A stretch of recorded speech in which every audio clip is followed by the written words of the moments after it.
ನಮಸ್ಕಾರ ಸ್ನೇಹಿತರೆ, ಇವತ್ತು ನಾನು ನಿಮ್ಮನ್ನೊಂದು ಅದ್ಭುತವಾದ ದೈವಿಕ ತಾಣಕ್ಕೆ ಕರೆದುಕೊಂಡು ಹೋಗ್ತಾ ಇದ್ದೀನಿ.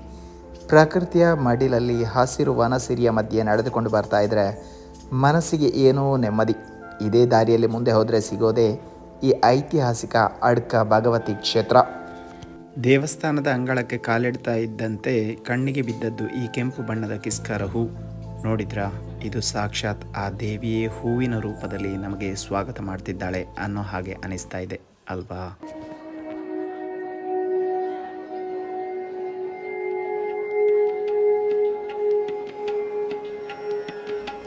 ದೇವಸ್ಥಾನದ ಒಳಗೆ ಕಾಲಿಟ್ಟರೆ ಸಾಕು, ಭಕ್ತರನೇಕರು ಇಲ್ಲಿ ಸೇರಿದ್ದಾರೆ. ಒಳಗಡೆ ಮಹಾಪೂಜೆಯ ಗಂಭೀರ ವಾತಾವರಣ. ವಿಪ್ರ ಸಮಾಜದ ಭಕ್ತರು ಸೇರಿದಂತೆ ಎಲ್ಲರೂ ಏಕಾಗ್ರತೆಯಿಂದ ದೇವಿಯ ದರ್ಶನಕ್ಕೆ ಕಾಯ್ತಾ ಇದ್ದಾರೆ. ಜೊತೆಗೆ ಚಂಡೆ, ಗತ್ತು, ವಾದ್ಯಗಳ ಆರ್ಭಟ. ವಾವ್, ಜಾತ್ರೆ ಅಂದರೆ ಇದೆ ಅಲ್ವಾ? ಭಕ್ತಿಯ ಜೊತೆಗೆ ಮೈ ರೋಮಾಂಚನಗೊಳಿಸೋ ಸದ್ದು ಇದು.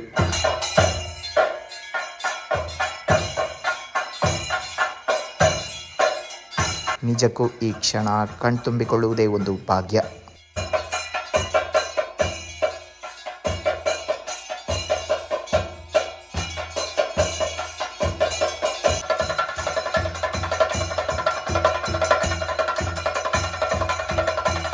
ಜಾತ್ರೆ ದಿನ ಅಪರಾಹ್ನದ ಮಹಾಪೂಜೆ ಕಳೆಯಿತು.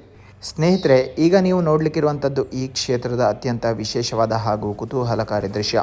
ಸಹಾಯಕ ಅರ್ಚಕರು ನೈವೇದ್ಯವನ್ನು ಹಿಡಿದುಕೊಂಡು ಪಕ್ಕದಲ್ಲಿ ಇರುವ ವಿಶಾಲ ಕೆರೆಯತ್ತ ಹೋಗ್ತಾ ಇದ್ದಾರೆ. ಯಾರಿಗಿರ್ಬೋದು ಅಂತ ಅಂದ್ಕೊಂಡಿದ್ದೀರಾ ಈ ನೈವೇದ್ಯ? ನೋಡಿ, ಇದೇ ಇಲ್ಲಿಯ ಪವಾಡ. ಕೆರೆಯಲ್ಲಿರುವ ಆಮೆಗೆ ದೇವರ ನೈವೇದ್ಯ ನೀಡುವಂತಹ ಸಂಪ್ರದಾಯ ಈ ದೇವಸ್ಥಾನದಲ್ಲಿದೆ. ಈ ಆಮೆಯು ಕರೆದ ತಕ್ಷಣ ಬಂದು ನೈವೇದ್ಯ ಸ್ವೀಕರಿಸುವಂತಹ ದೃಶ್ಯ ನೋಡಲಿಕ್ಕೆ ಎರಡು ಕಣ್ಣು ಸಾಲದು. ಭಕ್ತರು ಕೂಡ ಹಾಗೆ ತಮ್ಮ ಕೈಯಾರೆ ಪ್ರೀತಿಯಿಂದ ತಿನ್ನಿಸ್ತಾ ಇದ್ದಾರೆ. ಪ್ರಕೃತಿ ಹಾಗೂ ದೇವರ ಬಾಂಧವ್ಯಕ್ಕೆ ಇದಕ್ಕಿಂತ ಬೇರೆ ಸಾಕ್ಷಿ ಬೇಕಾ?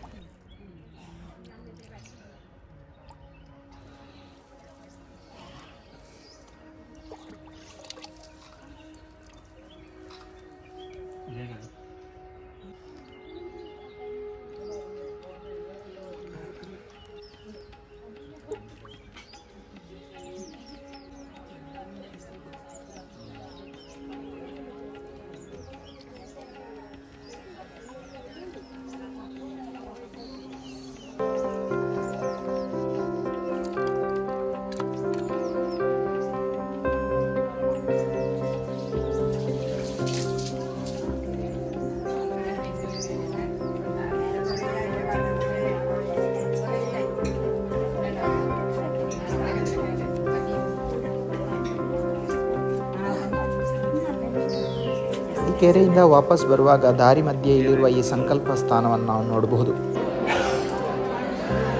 ಈಗ ನಾವು ದೇವಸ್ಥಾನದ ಆವರಣಕ್ಕೆ ತಲುಪಿದೆವು. ಇಲ್ಲಿಗ ಭಕ್ತರು ಪ್ರಸಾದಕ್ಕಾಗಿ ಸಾಲು ಸಾಲಾಗಿ ನಿಂತಿರುವಂಥದ್ದನ್ನು ಕಾಣಬಹುದು.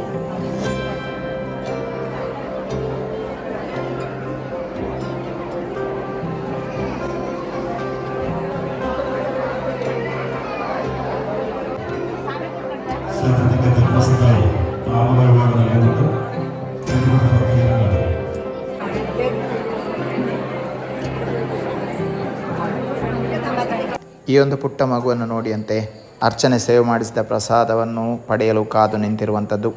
ಎಷ್ಟು ಮುದ್ದಾಗಿ ಕಾಣ್ತಾ ಇದ್ದಾಳೆ ನೋಡಿ. ಭಕ್ತಿಗೆ ವಯಸ್ಸಿನ ಹಂಗಿಲ್ಲ ಅನ್ನುವಂಥದ್ದಕ್ಕೆ ಇದುವೇ ಸಾಕ್ಷಿ. ಇಲ್ಲಿ ಭಕ್ತರ ತುಲಾಭಾರ ಸೇವೆಗಾಗಿ ದೇವಸ್ಥಾನದ ಕಾರ್ಯಕರ್ತರು ಸಿದ್ಧತೆಯನ್ನು ನಡೆಸುತ್ತಿದ್ದಾರೆ.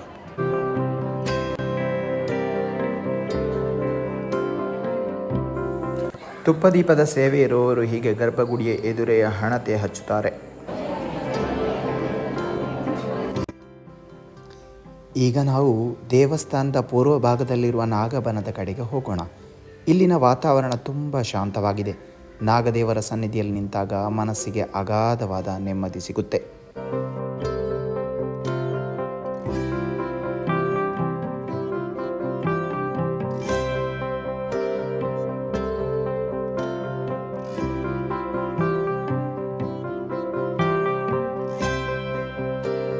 ಹಾಗೆ ನಾವು ನಾಗದೇವನ ಸನ್ನಿಧಿಗೆ ತಲುಪಿದ್ದೇವೆ. ನಾವು ಮನಪೂರ್ವಕವಾಗಿ ವಿನಮ್ರವಾಗಿ ಬೇಕಾದದ್ದನ್ನು ಪ್ರಾರ್ಥನೆ ಮಾಡೋಣ. ಹೀಗೆ ದೇವರ ದರ್ಶನ ಪಡೆದು ಮನಸ್ಸಿನಲ್ಲಿ ಹೊಸ ಚೈತನ್ಯದೊಂದಿಗೆ ನಾವು ತೆರಳುತ್ತಾ ಇದ್ದೇವೆ. ಅಡ್ಕ ಭಗವತಿ ಕ್ಷೇತ್ರದ ಈ ಜಾತ್ರಾ ಮಹೋತ್ಸವದ ದೃಶ್ಯಗಳು ನಿಮಗೂ ಇಷ್ಟ ಆಯಿತು ಅನ್ಕೋತೀನಿ. ಆಮೇಲೆ ನೈವೇದ್ಯ ಸ್ವೀಕರಿಸುವಂತಹ ದೃಶ್ಯ ನಿಮಗೇನು ಅನಿಸ್ತು ಅನ್ನುವಂಥದ್ದನ್ನು ಕಮೆಂಟ್ ಮಾಡಿ ತಿಳಿಸಿ. ಮುಂದಿನ ವಿಡಿಯೋದಲ್ಲಿ ಸಿಗೋಣ. ನಮಸ್ಕಾರ. ಹರೇ ರಾಮ.